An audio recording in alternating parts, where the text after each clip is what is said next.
Yo les gars, c'est le révolutionnaire, j'espère que vous allez bien. Aujourd'hui on se retrouve pour une nouvelle vidéo qui va parler de Joyboy, de Im, de Zunesha, du robot dans le dernier chapitre. Enfin bref, ça va parler du siècle oublié. Je vous ai préparé une petite théorie, donc si ça vous plaît, n'hésitez pas à bombarder les likes. Petite information pour vous dire que le manga One Piece est en pause pendant 3 semaines. Les gars, si vous kiffez One Piece, abonnez-vous à ma chaîne. Likez, abonnez-vous, bombardez, vraiment bombardez les gars. Parce que je vais bombarder moi aussi les vidéos. Pendant 3 semaines, les gars, vous inquiétez pas. Si vous êtes fan de One Piece, les gars, vous êtes tombés sur la bonne chaîne. Parce que pendant ces 3 semaines, vidéo, théorie, analyse, puissance, tout. Vraiment, je vais essayer de faire, même l'animé si vous voulez. Vraiment, je vais essayer de faire plusieurs vidéos pour créer du contenu pendant la pause du manga de 3 semaines. Donc les gars, s'il vous plaît, donnez de la force. Bref, c'est parti, on commence avec la théorie. Tout d'abord, on sait via les informations du professeur Clover à Enies Lobby et plus récemment de Shaka sur Egghead que à l'époque, donc il y a 800 ans, régnait un peuple très très puissant qui est sûrement l'ancêtre, les ancêtres des Ji, sachant que les Ji actuellement dans One Piece c'est les plus puissants. Donc si eux c'était les ancêtres, ils devaient être très très puissants aussi. Et c'est ce que nous dit d'ailleurs Clover. Il nous dit que c'était un peuple très puissant. Et aussi, Shaka nous dit avec Vegapunk que c'était un peuple qui avait une avance technologique énorme, puisque le robot vient de cette civilisation-là. Donc c'était un peuple puissant avec une grosse avance technologique, que même Vegapunk n'a pas réussi encore à égaliser. Donc ça fait deux choses à retenir. On sait que ce peuple-là a été vaincu et défait par 20 autres royaumes, 20 plus petits autres royaumes, qui ont fait une alliance pour faire tomber ce peuple-là. Ces 20 royaumes, vous le savez, sont devenus par la suite le gouvernement mondial et donc du coup les ancêtres des Tenryubito, donc les dragons célestes. Donc à l'époque du siècle oublié, on a deux personnages connus officiellement, je pense. On a le robot et on a Zunesha, qui sont encore en vie, enfin qui sont encore qu'on peut encore voir. C'est-à-dire que on sait que Joy Boy était dans le siècle oublié, mais il est sûrement mort. Ryuma, c'est pareil. Enfin bref, il y a plusieurs personnages, on sait qu'ils viennent du siècle oublié, mais ils sont morts. Les deux personnages encore qu'on a encore vivants dans la timeline actuelle de One Piece, c'est le robot et Zunesha. Tout ça pour vous dire que les deux ont énormément de ressemblances, et je vais vous dire lesquelles. Tout d'abord, on sait que Zunesha, c'était un compagnon de Joy Boy. C'était un compagnon de Joy Boy qui a un jour commis un crime et qui a été condamné par Joy Boy pour marcher pour l'éternité. Donc il est condamné à errer. Donc on sait que Zunesha était un ami de Joy Boy, ça c'est une très très grosse information, et qu'il a fini par commettre un crime. Quel est ce crime?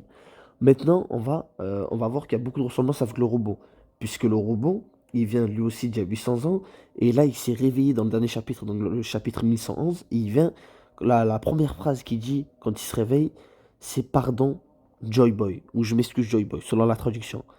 En gros, il s'excuse envers Joy Boy. Pourquoi s'excuserait-il envers Joy Boy, à part s'il a lui aussi commis un crime? Maintenant, les gars, on a deux personnages qui viennent du siècle oublié, ces deux-là. Je trouve que sur les deux seuls personnages qui viennent du siècle oublié, que les deux ont été sûrement amis avec Joy Boy et on l'ont sûrement trahi, ça commence à faire beaucoup. Comment ça se fait que les alliés de Joy Boy, qui est censé être le truc de le guerrier de la libération qui donne le sourire aux gens, se fait trahir par ses propres camarades? Comment ça se fait? Donc moi les gars, j'ai une petite théorie là-dessus qui explique pourquoi est-ce qu'en fait Joy Boy est tombé, a perdu tout simplement, et pourquoi ses alliés l'ont trahi. Ben, surtout, je pense que cela vient de Im. Enfin, je pense que c'est pour tout le monde, ça vient de Im.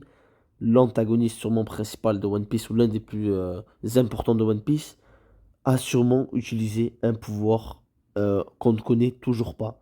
Le pouvoir de peut-être modifier euh, les souvenirs ou modifier les relations qu'on a avec les autres. C'est-à-dire qu'en fait, elle a tout changé, ou il a tout changé, je sais pas si c'est un homme ou une femme, mais il a tout changé.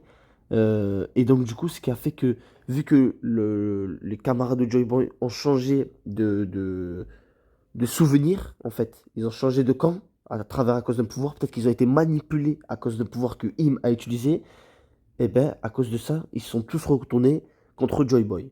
Parce qu'on sait très bien que Im et les 20 autres royaumes, ce n'est pas possible qu'ils ont pu gagner à la loyale Joy Boy et toute son armée, et tout son peuple. Parce qu'on sait que son peuple, c'était sûrement le plus puissant. Donc comment un peuple si puissant et si avancé technologiquement a pu perdre? C'est sûrement qu'il y a eu ou un énorme pouvoir, ou il y a eu du vice, il y a eu de la manipulation. Et moi, je pense que c'est les deux. Il y a eu de la manipulation et un énorme pouvoir qui a été utilisé par Im. D'ailleurs, Im est un personnage qui est vivant sûrement depuis 800 ans. Comment ça se fait qu'elle est éternelle? Ce n'est pas normal. Elle doit avoir des pouvoirs cachés. Les Gorosei, ils sont immortels. comme l'a dit Luffy dans le dernier chapitre, ils ont beau les taper, ils reviennent, ils reviennent, ils reviennent. Donc sûrement, vous l'avez compris, que le robot et Zunesha ont été manipulés via un pouvoir quelconque, je sais pas encore c'est lequel, mais sûrement par Im, et ils se sont retournés contre Joy Boy, et beaucoup de robots, parce que je pense que c'est pas le seul robot qui était construit à l'époque, je pense qu'il y en avait beaucoup, ils se sont retournés contre Joy Boy, contre leur gré, c'était pas leur décision, mais il y a un pouvoir qui est rentré là-dedans, un pouvoir qui dépasse un entendement pour l'instant dans One Piece, et à cause de ce pouvoir, Joy Boy est tombé et mort avec tout son peuple. Et c'est pour ça qu'on apprend qu'il y a 200 ans, donc c'est-à-dire 600 ans après le siècle oublié, le robot a grimpé Red Line et a voulu attaquer Marijois. Il a voulu attaquer les Tenryubito. Parce que quand il s'est réveillé il y a 200 ans, je pense qu'il a dû dormir pendant 600 ans. Et quand il s'est réveillé il y a 200 ans, eh ben, il a compris qu'en fait il s'était fait berner, et qu'il s'était fait avoir et qu'il avait contribué à la mort de son chef, de son maître. Et donc du coup, il a voulu réclamer vengeance, sauf que ça n'a pas marché. On connaît maintenant comment il a fini avec Ed. Et là, quand il se réveille, il s'est réveillé grâce au tambour de la libération de Luffy, en Gear 5. Ça veut dire qu'il a reconnu Joy Boy à travers Luffy. Donc c'est ça qui l'a permis de le réveiller. Donc, voilà ma théorie, les gars, c'est que Im a utilisé un grand pouvoir dans le siècle oublié qui a permis la défaite du Joy Boy et du coup a retourné le cerveau de tous les alliés de Joy Boy contre lui, et c'est comme ça qu'il a été vaincu. Bref les gars, c'est la fin de la vidéo. Si elle vous a plu, n'hésitez pas à liker, à vous abonner. Comme je vous l'ai dit les gars, je vais bombarder les vidéos. Donc n'hésitez pas les gars à donner de la force. Et moi je vous dis ciao.